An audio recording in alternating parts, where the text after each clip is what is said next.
In my opinion, many of the common sayings that we tend to repeat to people who are struggling or who are suffering are a little stupid.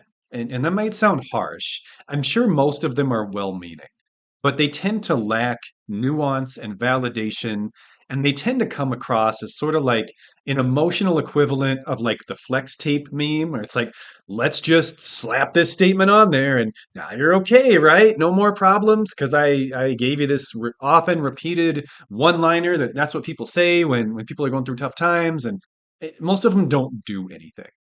And one of my least favorite in general, especially when it's said like right after something bad happens, is the statement, everything happens for a reason. This one in particular, like when people say it immediately following some sort of hardship, at least to me, what it tends to sound like is like, your feelings are wrong, knock it off and go back to your life. Just get over it and move on. And so I usually hate it when people say that. The flip side, there have been many painful experiences that I've been through in my own life that later down the road, sometimes 5, 10 years later, I look back and I'm like, I feel like maybe that did happen for a reason. Or at least I can see that something really important or really valuable that I currently have in my life would not happen or would not have occurred had I not gone through that pain. So I hold both of these positions, I should say, simultaneously. And it really puts me in a bind of like, what do I actually think about this saying? Do I like it? Do I dislike it? I've decided I'm somewhat in the middle. So, what I want to share with you today is a technique that I have been able to use that sometimes helps me find purpose in my own pain. It doesn't always work. I would say at this point, I tend to think some things happen for a reason, but some things just suck. That's kind of my tagline, I guess. But let me walk you through this activity that I use to try to find purpose in the painful things I've gone through. First, I'm going to walk through it with an example, a pretty low intensity example, so as to avoid triggering anything. Then we're going to talk about the actual mechanisms of this technique and how to apply it to your own life. I discovered this technique accidentally, just wandering through the recesses of my own mind one day. And this is going to sound crazy, but I'm about to prove it to you. I realized that I would not have met my wife if I had gotten a Sega Genesis when I was 8. Ridiculous, I know, but bear with me. My wife and I met working on our undergraduate degrees in psychology at a school called Mount Mercy University. Actually, it was called Mount Mercy College at the time. It's grown since then. We were both studying psychology. And the reason I specifically was at Mount Mercy and studying psychology was because a couple of years before then, I had gotten my associate's degree in network administration from another local college, and I actually gotten probably the first job I ever liked, working for Gateway Computers. I worked in IT for about 9 months and mostly really enjoyed that job. It paid pretty well, especially for how young I was. And I kind of thought I might finally be onto something here. I might finally have a life path. And then I got laid off after 9 months because they closed the entire, that's when Gateway e-machine it was. Anyway, that part's not really important. The place I was working at closed, and I had to either find a new job in my field or go back to school. I decided to go back to school. The reason I ended up going to that college and studying IT, as some of you might know, I've talked about this in a previous video, was because freshman year I was a psych major and I was going to college in Illinois, and I basically was horribly homesick and flunked out. The first semester I did not good, but not completely horrible. I also had a roommate, which I think helped with accountability. Second semester, the rails just fell off. I ended up going home every single weekend and not really doing much school. And one of the many reasons that I was so homesick and struggling so much, that second semester in particular, was because I really missed my best friend. I had a friend who lived about 8 houses down from me, and we'd been friends since we were like 13 years old. I had kind of three best friends, but one of them had moved away to California. The other one, some things happened. That's a whole nother story. But I basically was down to like this one best friend. I just really missed him. And mostly what I did every weekend when I came home was hang out with him and play video games till about 5 in the morning and then walk home. But the reason I met him, actually, he was a year younger than me, and I met him on the school bus in middle school. The reason I struck up a conversation with him was because I heard him talking to the bus driver about a video game called Final Fantasy III, or some of you may now know it as Final Fantasy VI. That was my absolute favorite video game in middle school, and I had never met anyone else who liked it. So I heard him talking about it, and I'm like, I gotta talk to this guy. We're obviously gonna be friends. And we like hung out that very day. But here's the thing. And now let me give a slight disclaimer here. The story I'm telling right now on like the emotional pain scale, even considering my age in this story, this is a low intensity example. So if you're listening to this and you're like, how the heck does this apply to like the grief and the trauma that I've experienced? The story is not meant to be representative of your pain, but the principles the story is articulating may still be. So I just needed to put that out there. So Final Fantasy III, favorite video game when I was in middle school. And as some of you might know, Final Fantasy III was a Super Nintendo exclusive. So here's where we loop back to the Super Nintendo Sega Genesis conundrum. All of my friends in elementary school, I think this was third grade, everybody had a Sega Genesis. And I'd been going to all these sleepovers where we're playing Sonic the Hedgehog, Streets of Rage, Toe Jam and Earl, and I really wanted a Genesis. But then my parents are like, "Are you sure you want a Genesis? Do you want a Super Nintendo?" I was getting one really cool thing for Christmas, and they're like, make sure you don't screw this up, basically.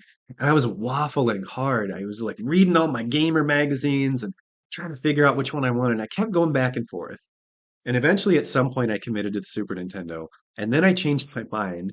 And my parents kind of not so subtly let me know, like, "Hey, buddy, it's a little bit too late for that." So, long story short, Christmas morning, when I saw the Super Nintendo, I was like not a happy camper. And I know that's like the most spoiled, ridiculous thing you've probably ever heard, but I'm a ridiculous person, so it tracks with my persona. And in fact, that was the first of three Christmases that I ruined due to being ungrateful. That's also another story for another video. Here's the point. On that day, I would have told you that that was not a good day because I had this image in my head of like what I wanted Christmas morning to look like. And I realized I not only is it not going to happen, it's not going to happen because I screwed it up, because I made the wrong decision and I said the wrong thing. I made a bad choice and now I've set my life on this course. Yes, this is actually how I thought at 8 years old about things like video games. Some of you may understand that in a very real way. And if you do, I feel really sorry for you because that's a hard life. Um, but had I not had I got the Genesis like I wanted, probably wouldn't have made that friend. Had I not made that friend, might not have been so horribly homesick. Like he was the only thing basically tying me to Cedar Rapids. All my other friends had either left or we'd fallen out. So I probably would have stayed in Illinois. I don't know what job I'd be in. I don't know who I'd be married to. I don't know who my kids would be. I might not have any of those things. That set all of this in motion. And I eventually tried to do this same technique. Basically, so that's the story. Here's the technique. Call it the web. And the technique is take something. You'll need like a piece of paper or a whiteboard or something for this. Take something really important to you in your life right now. It could be a person, it could be a status, it could be a pet, it could be a possession, just anything, just something that you're like, my life would not feel complete if I did not have this thing in it. Put it in the middle of your piece of paper, of your whiteboard, of whatever you're using, and just draw a circle around it. So in my case, it'd be my wife with a circle around it, right? Next, I want you to think of kind of the three, four, five big picture dominoes that had to fall in your life for you to get this thing. So like for me to meet my wife, a few things had to happen. One of which is we had to both go to this college because that's where we met.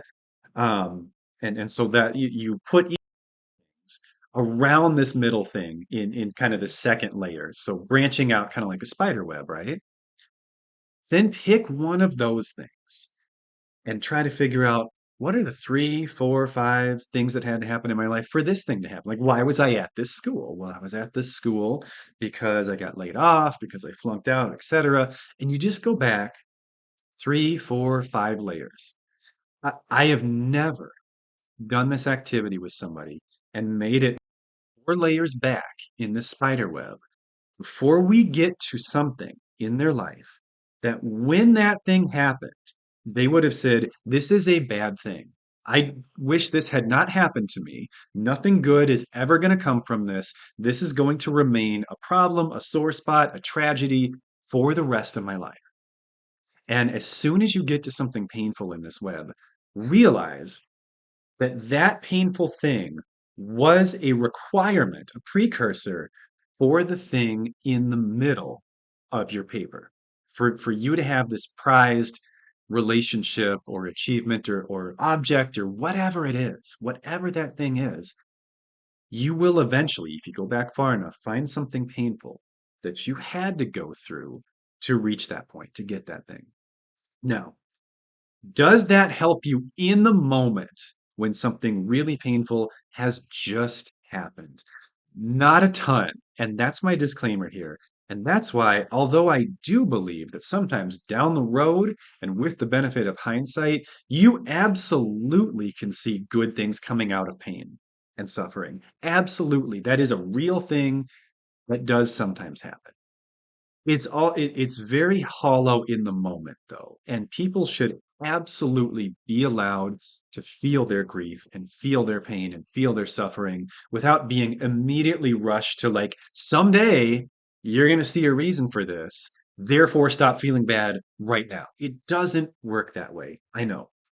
What I do hope that this technique can help you do is not to flex tape your pain away, because that's an unhelpful thing to do, but to avoid, hopefully, or at least help you stay out of, reaching that deeper level of despair that we sometimes get to when bad things happen. Because at least for me, tell me if you relate to this, there's like two layers of pain. There's like, right now, this thing sucks, and I'm really going through it, and I'm really not having a good time, and this just hurts. And that is just real. That's just gonna be there. We're gonna have periods of life like that. It's unavoidable. It's like that pain versus suffering that we've talked about before. But sometimes my brain goes to this, actually often, if I'm being honest, my brain goes to this deeper layer of like, this is a pattern. This is sort of the story of your life. You always hurt, you always suffer, all good things come to an like all roads lead to this point. And it's this much more global sense of like misery and problems. And that I don't always think is accurate. Sometimes it feels accurate and sometimes it doesn't feel accurate. Doing this activity, not with something that has just happened, because you haven't seen how it's going to play out yet, but with things from my past, things that when they happened, I said, well, this just sucks, and it always will, has helped give me some perspective that in the moment can sometimes help me stay out of that deeper level, that more like cynical, nihilistic type of thinking that we're sometimes prone to when we're really going through it. Now, what I've done with this is we tend to classify things right as they happen as either being good or bad, right? And I don't think that is the correct classification system. I don't actually believe that you can know right away if something is good or bad because you don't know. To really figure out was it good or bad, you'd have to do like a 10 years down the road structural equations modeling, multivariate map of your life. No one's got time for that. Like, we can't ever actually know if something's going to be good or bad because you'd have to know every branch of your life that it's going to affect. It's impossible.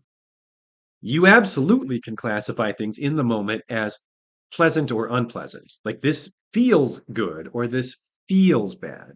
But there's a difference between something feeling bad and something being bad. Now, again, I want to give a disclaimer here.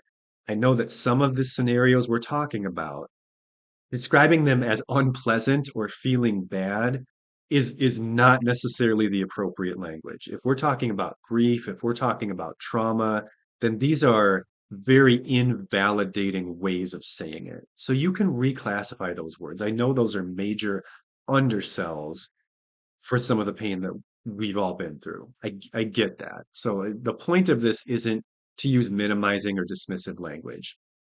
It's just to use a different classification system. Because when you say something is bad, you're basically trying to predict the future. And it's just as inaccurate as, let me try that again. It is just as inaccurate to judge something that has just happened to you as something that's always going to have primarily bad outcomes for you forever, for the rest of your life, as it is to immediately classify that thing as good and say, like, oh yeah, I know this really hurt you, but it's gonna do good things, and so it's fine, and so stop suffering. Both of those, although they're opposite ends of the continuum, they share the same logical flaw, which is that they're both unwarranted predictions about the future. We don't ever actually know what anything's going to mean down the road. Some things will probably always just suck. There are probably some things you've been through that you're never going to see a reason for it, or at least not a satisfactory reason, not a reason that absolves it and makes you say, like, oh, I'm glad that happened to me. I'm glad I went through that. You might not find that with every single thing. I don't necessarily, like, I think sometimes it's just awful. But I know, at least for me, I have found it with some things. Maybe even, I haven't done the math on this, maybe even most, not all, but probably most. And it does help me to remember that and to remember stories like the one I've told you today when I'm in my darker places, because it helps remind me there might be a reason for this. I may or may not, 10 years down the road, see, like, oh, I kind of get why I had to go through that. But I know that sometimes I will. That is at least a possible outcome that I have proof of in my own life. And I'm betting that if you do the activity I laid out for you here today, I bet you'll find something like that too. So I encourage you to try to apply the web to something you've been through in your life, or something good, actually. Start with something good and work your way back to find something bad. I do think it can help give you perspective, and it can help you not reach that second layer when you're going through the tough times. Because that first layer is just part of healing. It's just part of our process and it needs to happen. That second layer actually keeps you stuck, though. It's not a helpful place to be. And I would encourage you to do whatever helps you stay out of it. I hope that some of the perspectives and techniques that I shared with you today were helpful. As one final thought, do you like my new backdrop? It is, I believe, glare free. The shelves are level. I don't know if they will appear that way on your screen because there's kind of a, I don't know what to call it. Um, but I listened to all your, I read all your comments, I should say, about my previous setup, and I think that this one's a pretty big upgrade. I'm in a new office now, so I hope that you like it. Let me know what you think of the new backdrop, and I'll see you next time. Take care.